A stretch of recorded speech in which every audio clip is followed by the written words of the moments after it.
Coach Chot Reyes sinabing hindi makakabalik si Mikey Williams ngayong Philippine Cup. Speculations of the two getting back together arose when a report came out, saying that TNT and Williams are presently talking things over. Ayon kay Homer Saison, ang TNT at si Mikey Williams ay nag-uusap tungkol sa potensyal na muling pagsasama-sama. Nag-post si Mikey Williams tungkol sa huling panalo ng TNT laban sa SMB. Sabi ni Coach Chot Reyes, "I'm not counting on it, this conference. I don't think it's going to happen." When he was asked about the reports regarding Mikey Williams' possible comeback, good start ito to reconcile, especially yung mga post ni Mikey na lagi siyang nakasubaybay sa team.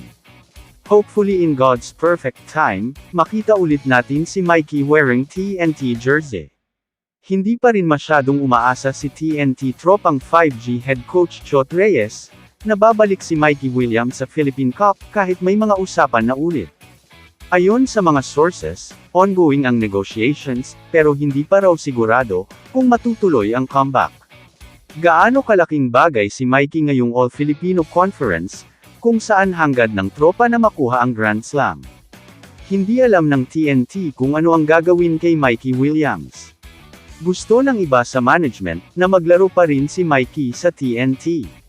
Pero gusto ng iba sa TNT management na ipagpalit siya. Pinatunayan niya noon na kaya niyang ipanalo ang team at dalhin sa kampyonato.